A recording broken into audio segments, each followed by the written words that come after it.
लौह पुरुष सरदार वल्लभ भाई पटेल। नमस्कार, मैं Vivek Bindra, founder and CEO बड़ा बिजनेस.com। लौह पुरुष पहले होम मिनिस्टर और deputy prime minister, iron man of India बोलते थे उनको, बिस्मार्क ऑफ इंडिया। जर्मनी की कहानी वो बाद में बताता हूं आपको, पहले समझिए उनको आयरन मैन क्यों बोलते थे। छोटी उम्र में एक बार उनको फोड़ा हो गया, फोड़े में भर गई पस, वहां तक बहुत दर्द। डॉक्टर बोला कि इसमें तो थोड़ा जलता हुआ गर्म लोहा डालना पड़ेगा, फोड़ना पड़ेगा फोड़े को। बहुत मुश्किल था वो, डॉक्टर भी घबरा रहा था, माता पिता रिश्तेदार दोस्त बोले नहीं हो पाएगा नहीं हो पाएगा। छोटी उम्र में सरदार वल्लभ भाई पटेल अपने हाथ से उस गर्म जलते हुए लोहे को लिया और उस फोड़े को फोड़ दिया। एक्चुअली टॉलरेट करने की दर्द को ना बहुत बड़ी एबिलिटी थी उनके अंदर, फियरलेस थे, डरते नहीं थे। विल पावर उनकी बचपन से दिखती थी। आपने कभी सोचा है अगर सरदार वल्लभ भाई पटेल नहीं होते तो देश कैसा होता?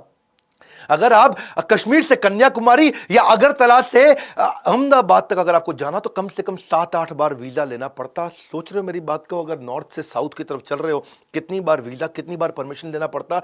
ये देश नहीं होता, ये कई देशों का एक कॉन्टिनेंट होता है इंडिया। अंग्रेजों ने जहां हिंदुस्तान को टुकड़ों में बांटा था, वहीं सरदार पटेल ने उस खाई को पाटा था। 31 अक्टूबर 1875 नाडियाड गुजरात के अंदर इनका जन्म हुआ। शुरू से शुरू करते हैं। पिता जावेर भाई पटेल किसान और फ्रीडम फाइटर, 1857 के फ्रीडम मूवमेंट में उन्होंने भी बड़ा योगदान दिया था। आर्थिक स्थिति शुरू में कमजोर थी, दोस्तों से किताबें मांग के पढ़ा करते थे। 10वीं क्लास उन्होंने NK high school Petlad Gujarat के अंदर 1897 में पढ़ाई पूरी करी। बाद में उन्होंने लॉ की पढ़ाई करी, सेकंड रैंक लेकर के आए और राइट टू प्रैक्टिस लेके आए। लेकिन लॉयर ऐसे बने जो कि अनडिफीटेबल, उनको हरा नहीं सकता था कोई। शुरू में तो वो गांधी को पसंद नहीं करते थे। जब गांधी गुजरात क्लब आते भी है ना, तो वो बोले कि भाई ऐसे संडास साफ करके और ब्रह्मचर्य का व्रत करके देश में आज़ादी नहीं मिलने वाली। वो लॉयर थे उस समय, बहुत उनको जबरदस्त लॉयर हुआ करते थे। लेकिन 2 साल के बाद जब चंपारण का सत्याग्रह से वो बड़े प्रभावित हुए, उसको देख के, से कहते हैं फलेन परचीयते, गांधी के जब उन्होंने फल को देखा वो बड़ा प्रभावित हुए उससे। फलेन परचीयते मतलब फल परिचय कराता है कि जड़ कैसी थी। किसी पेड़ के बारे में जानना हो ना, पेड़ कैसा है, तो फलेन परचीयते, उस पेड़ में अगर फल बढ़िया लग रहा है तो मतलब पेड़ ठीक है। गांधी जी से उनकी मुलाकात 2 साल के बाद हुई थी, जब वो बॉम्बे प्रेसिडेंसी पॉलिटिकल कॉन्फ्रेंस में आए थे अहमदाबाद के अंदर 1917 में। और वहां पे गांधी जी से बड़े प्रभावित हुए कि उन्होंने resolution of loyalty to the British king, एक ऐसा डॉक्यूमेंट था रेजोल्यूशन ऑफ लॉयल्टी, यानी कि हमारे को बड़ा वफादार होना पड़ेगा ब्रिटिश राजा के लिए। लॉयल्टी का रेजोल्यूशन था कि कसम खाओ सबके सब, कर्मणा मनसा वाचा, आप सबके सब समर्पित हो अंग्रेजों को। तो उन्होंने, गांधी जी ने फाड़ दिया उसको। ये बड़े प्रभावित हुए उनसे। तब उन्होंने वहां से अपना कोट वोट फेंका फाड़ करके और बिल्कुल आग वाग लगा दी, मातृभाषा का प्रयोग करना शुरू किया। बोले पैसा तो बहुत कमा सकता हूं पर आजादी नहीं दिला पाऊंगा। उस दिन से धोती कुर्ता उन्होंने पहन लिया। फिर कई साल उन्होंने गांधी को सहयोग तो किया, पर 1928 में वो मौका आया जब वो एक्चुअल लीडर बन के निकले। हुआ क्या था कि गुजरात में जो कुछ किसान थे उनकी फसल खराब हो गई थी। बारदौली तालुका के थे किसान गुजरात में, और जो अंग्रेज थे, किसानों की फसल थी नहीं, 6 से 22% तक टैक्स बढ़ा दिया और बोला तुम टैक्स नहीं दोगे तुम्हारी जमीनें हड़प लेंगे। ये किसान पहुंचे गांधी जी के पास, गांधी जी बिजी थे, उन्होंने पहली बार सरदार पटेल को भेजा। तब तक वो सरदार नहीं थे, जब तक वो वल्लभ भाई पटेल हुआ करते थे। तो पटेल गए वहां, जाके उन्होंने पता किया कि भाई चक्कर क्या है, ये सारी की सारी जमीनें हड़प लेंगे अंग्रेज। तो पटेल ने एक आइडिया लगाया। क्या बोले कि मैं कुछ गुप्तचर बनाता हूं और ये पता लगाता हूं कि ये कौन से किसान की आज जमीन हड़पने वाले हैं अंग्रेज लोग।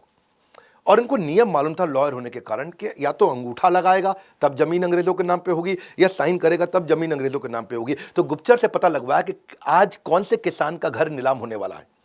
और जैसे ही उसका पता लग जाता है कि भाई आज इस पटेल का घर नीलाम होगा, तो उसको पहले ही गायब कर देते थे। अब जब किसान गायब, अंग्रेज ढूंढे, भाई ये किसान किधर गया, ये किसान किधर गया। अंग्रेज हो गए परेशान। अब जिसका घर नीलाम करना हो वो किसान गायब हो जाए, जिसका घर नीलाम। इनके अपने गुप्तचर थे, ये पता लगा लेते थे कि आज अंग्रेज किसके घर जाएंगे। इतनी इनकी इंटेलिजेंस, सारे के सारे किसानों को एक एक करके गायब कराते थे, 2 महीने बाद वापस ले आते थे।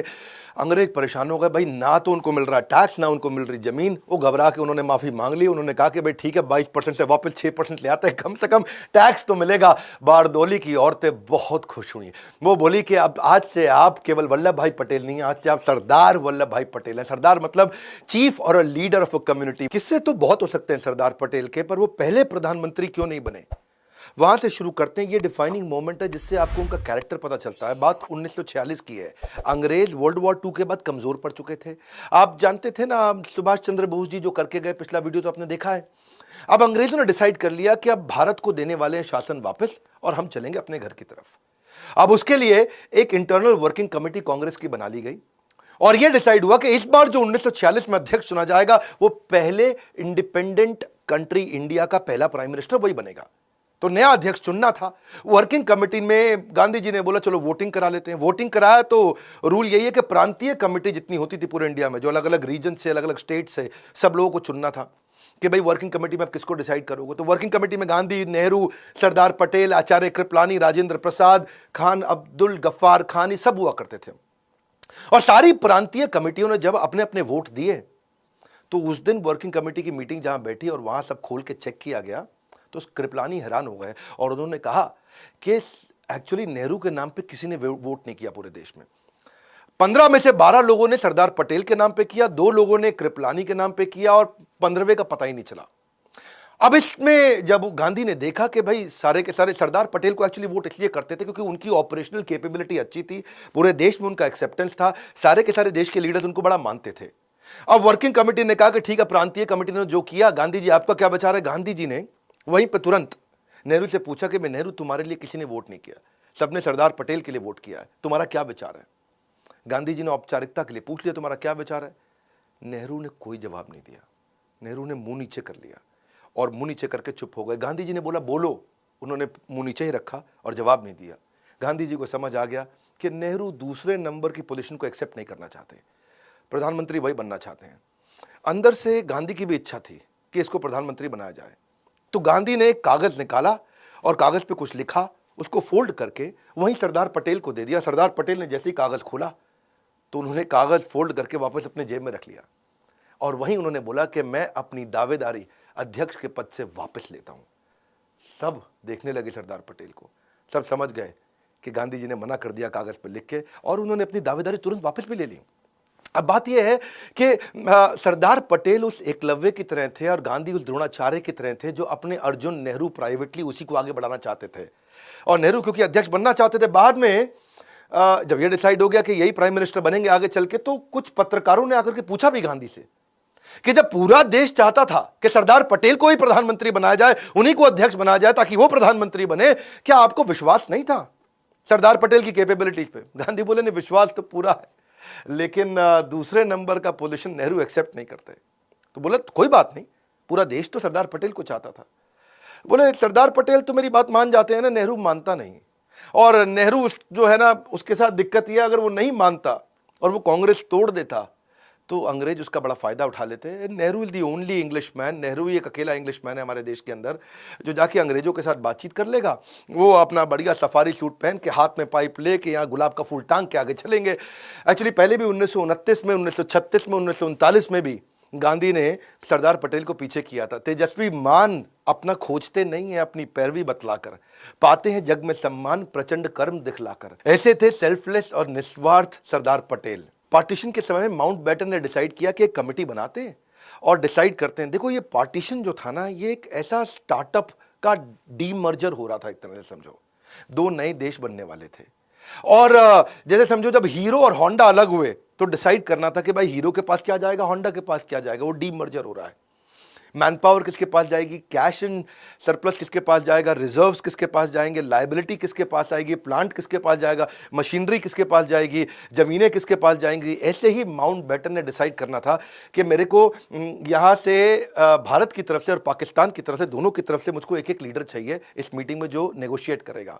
पाकिस्तान की तरफ से मोहम्मद अली जिन्ना खुद ही सामने आ गए और मोहम्मद अली जिन्ना छोटी छोटी चीज़ों पे बहुत तंग करते थे। दकियानूसी, रूढ़ीवादी, गांव की चिड़चिड़ी, हर बात पर बहस करने वाली सास की तरह थे।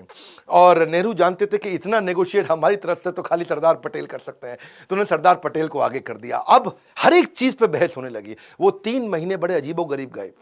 उन 3 महीनों में पाकिस्तान को उन्होंने बोला कि भाई तुमको आधा आधा कुछ नहीं देंगे, हर चीज़ का लगभग 80% हमको मिलेगा, 20% तुमको मिलेगा। तुम्हारा क्षेत्रफल भी छोटा है, तुम्हारी पॉपुलेशन भी कम है। और पाकिस्तान को अगर तुम्हें हम इतनी सारी फैसिलिटी दे रहे हैं तो हमारे कर्जे को भी तुम्हारे को अपने ऊपर लेना पड़ेगा।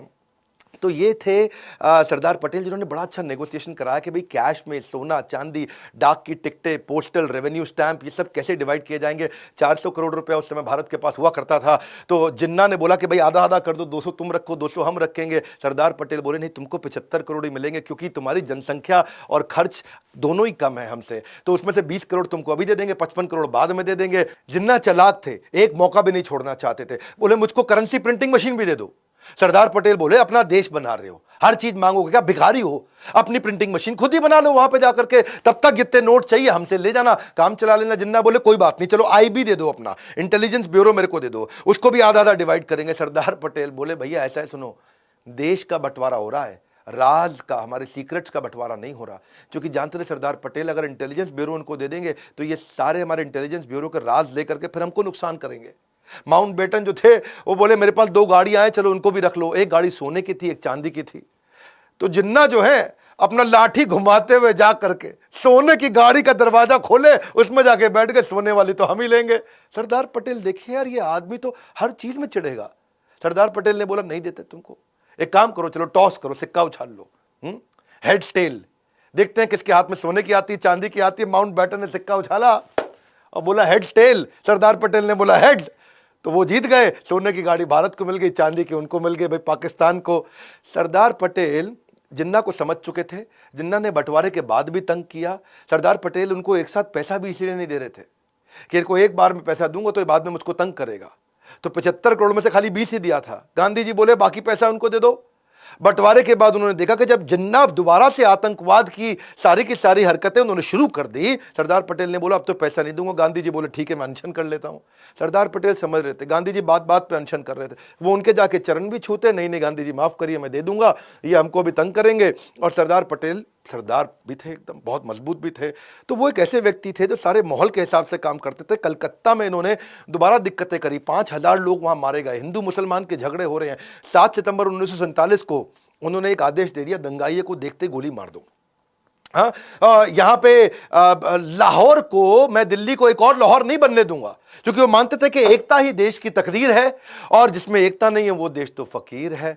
हजरत निजामुद्दीन में सारे मुसलमानों को जब दिक्कत आई, सरदार पटेल वहां पहुंच गए, बोले सारे मुसलमानों की रक्षा मैं करूंगा। भाई जो हमारे देश को मुसलमान वफादार नहीं हो, भले ही पाकिस्तान चला जाए, पर जो हमारे देश में रहेगा उसकी रक्षा मैं करूंगा। उन दिनों जिस समय जब ट्रेन पाकिस्तान से इंडिया आती थी तो उसमें हिंदुओं की लाशें होती थी, तो उन्होंने अमृतसर से मुसलमानों की लाशें भेजनी शुरू करी। तो सरदार पटेल खुद अमृतसर पहुंच गए कि ये तो वो शहर है जहां हिंदू और सिख और मुसलमानों के खून को जलियांवाला बाग से रंगा गया था। भाई सारे सिखों को ध्यान रखना पड़ेगा।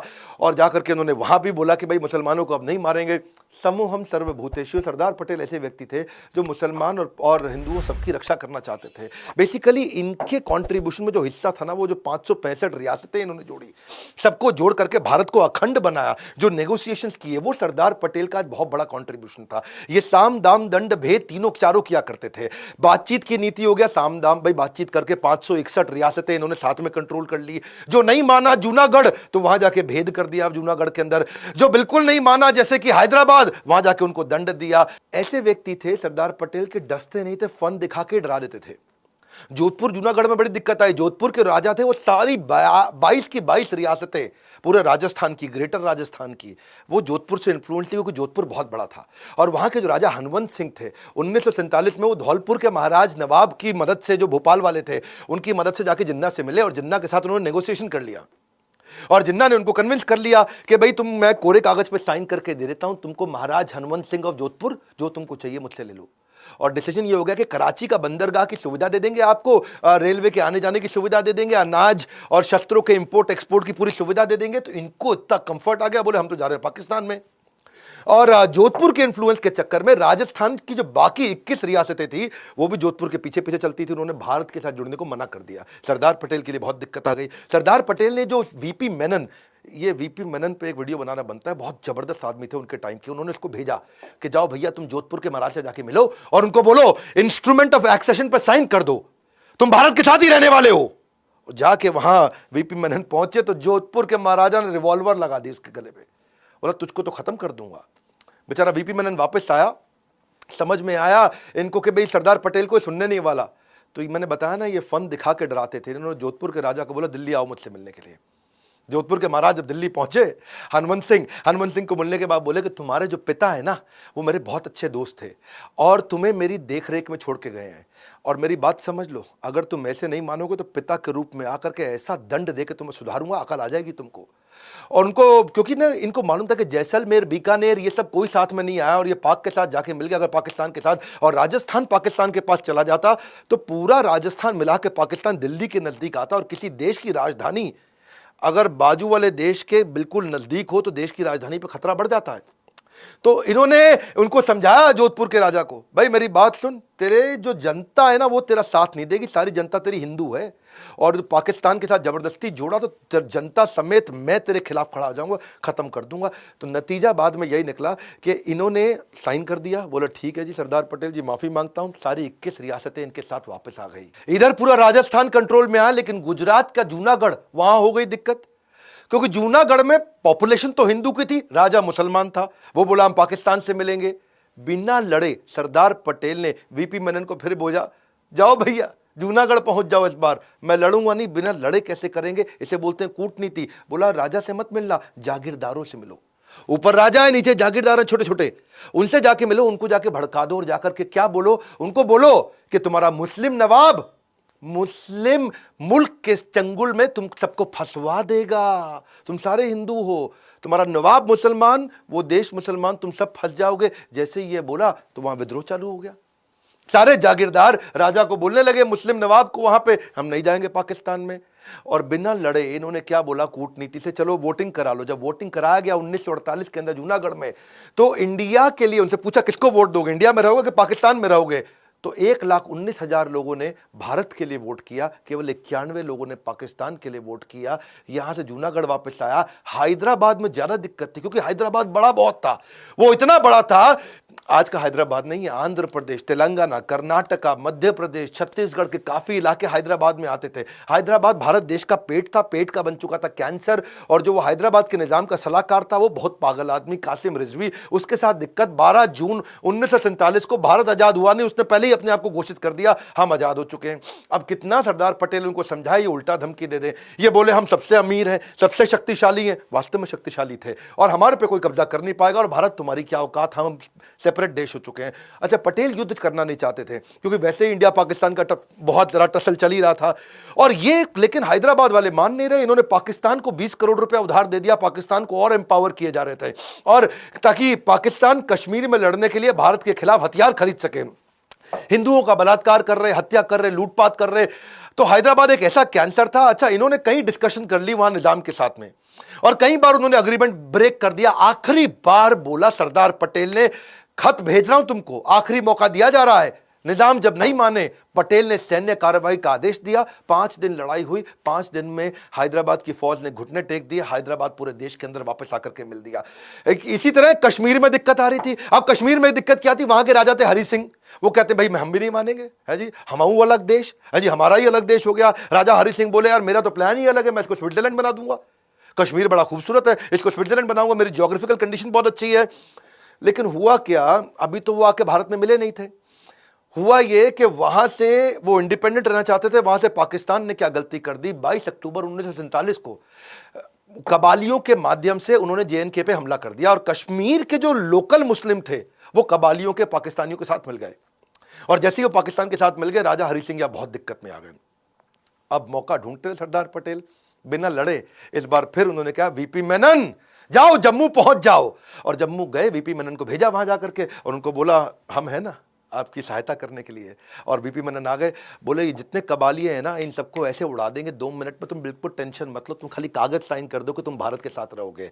और इंस्ट्रूमेंट ऑफ एक्सेशन लेके गए कि भाई हम तुम हमारे साथ मिलने वाले हो, और जाके राजा हरि सिंह ने तुरंत साइन कर दिया, बोला मरता क्या ना करता, मेरे को भारतीय फौज की मदद चाहिए इस समय, कबालियों से हमको बचा लो। और भारतीय फौज वहां पहुंच गई, कबालियों को उखाड़ के खत्म कर दिया।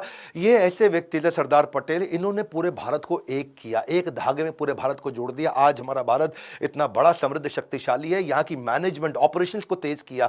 अंग्रेजों के टाइम के जो आईसीएस हुआ करते थे, इंडियन सिविल सर्विस, उन्होंने इनको आईएएस बना दिया, क्योंकि इंडियन सिविल सर्विस के लोग वो book keeping, accounting, warehouse management, छोटे छोटे काम करते थे। इन्होंने आईएएस को एम्पावर किया कि वो प्रशासन में सहयोग करे, कानून को लागू करे, लॉ एंड ऑर्डर अच्छा करे, एग्जीक्यूशन की स्पीड तेज करे, पॉलिसीज बनाए, इंपोर्ट के डिसीजन ले, secretary, joint secretary, additional secretary, magistrate, वो सारे इन्होंने तैयार कर दिए। और बाद में फिर आगे चल के जो शेख अब्दुल्ला आए, उन्होंने जम्मू एंड कश्मीर के लिए अलग स्पेशल स्टेटस की डिमांड करी, उसको स्वीकार भी कर लिया।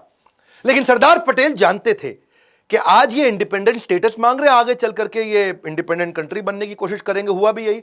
सरदार पटेल ने उस समय में आर्टिकल 370 में एक मामूली सा बदलाव कर दिया, छोटा सा बदलाव। और क्या लिखा? संसद जब चाहे राष्ट्रपति के अप्रूवल से धारा 370 को खत्म कर सकती है। आज हमारी सरकार ने उसी का फायदा उठा करके जम्मू कश्मीर को पूर्ण रूप से भारत में मिला लिया है। ये पैटर्न बेस्ड प्रेडिक्शंस कर लेते थे। चाइना के बारे में शुरू से समझ रहे थे। विदेश मंत्रालय सरदार पटेल के पास नहीं था, नेहरू के पास था, लेकिन ये फिर भी बिहेवियरल पैटर्न चाइना का ऑब्जर्व कर रहे थे कि चाइना का जो विस्तारवाद, यानी कि जो सिक्किम को, तिब्बत को, सबको एक्वायर करना चाहता है, उसके कंसिस्टेंट एफर्ट कर रहा है, सिक्किम भी मेरा हो जाए, तिब्बत भी मेरा हो जाए, ये सरदार पटेल पहचान रहे थे। पटेल ने बोला नेहरू को, ये कम्युनिस्ट पावर है, हम डेमोक्रेटिक हैं, इनसे दूर रहो, कम्युनिस्ट से दूर रहो। लेकिन नेहरू ने जाकर उनको प्रमोट कर दिया, चाइना को, यूनाइटेड नेशन सिक्योरिटी काउंसिल में, उनको परमानेंट मेंबर भी बना दिया। आगे चल के वही हुआ, 1950 में चाइना ने तिब्बत पे भी अटैक किया, हजारों लोगों की क्रूर तरीके से हत्या करी, औरतों का बलात्कार किया, बच्चियों का बलात्कार किया, महिलाओं की ब्रेस्ट काट दी उन्होंने तिब्बत के अंदर, 22 धर्म गुरुओं को अरेस्ट करके उनको यातनाएं दी। पटेल पैटर्न बेस्ड प्रोडक्शन समझते थे, ये उनकी इंटेलिजेंस थी। 1962 में फिर से चीन ने हमारे पंचशील समझौते को तोड़ा और अक्साई चीन को उन्होंने आके अपने कब्जे में कर लिया। आज भी वो अरुणाचल प्रदेश, लद्दाख, इस सबको अपने कब्जे में तो लेना चाहता है। चाइना क्या कर रहा है? आज वीटो पावर का इस्तेमाल कर रहा है इंटरनेशनल लेवल पे हमारे खिलाफ। UNSC, United nation security council में हमारे को वीटो पावर ना मिल जाए, उसके लिए वो लगातार काम कर रहा है। जैशे मोहम्मद के फाउंडर जो है मसूद अजहर, उसको इंटरनेशनल टेररिस्ट घोषित नहीं करने दे रहा। कश्मीर के मुद्दे में पाकिस्तान का फेवर कर रहा है। बहरहाल एक युग का अंत हुआ। मुंबई के बिरला हाउस में 15 दिसंबर 1950 को आपका देहांत हुआ, आपका देह अंत हुआ, आत्मा का अंत नहीं। आत्मा आज भी हमारे देश में बसती है। लंबी बीमारी के बाद दिल का दौरा पड़ने से सरदार पटेल हमारे बीच में नहीं रहे। देश के पहले राष्ट्रपति राजेंद्र प्रसाद का कहना है कि जब इंसान अपने पद से नहीं बल्कि अपने काम से प्यार करता है, वही सरदार पटेल बन पाता है। 31 अक्टूबर को उनके जन्मदिन को एकता दिवस के रूप में मनाया जाता है। जैसा सरदार पटेल चाहते थे कि भारत समृद्ध बने, वही इच्छा आज हमने भी बिल्ड करी है कि भारत समृद्ध और एम्पावर्ड बने। आज इस समय अस्त्र शस्त्र का समय नहीं रहा है। आज एजुकेशन, एंटरप्रेन्योरशिप और इकोनॉमी के दम पे देश मजबूत होता है और दुनिया से लड़ता है। आज वर्ल्ड वॉर टेक्नोलॉजी और इकोनॉमी के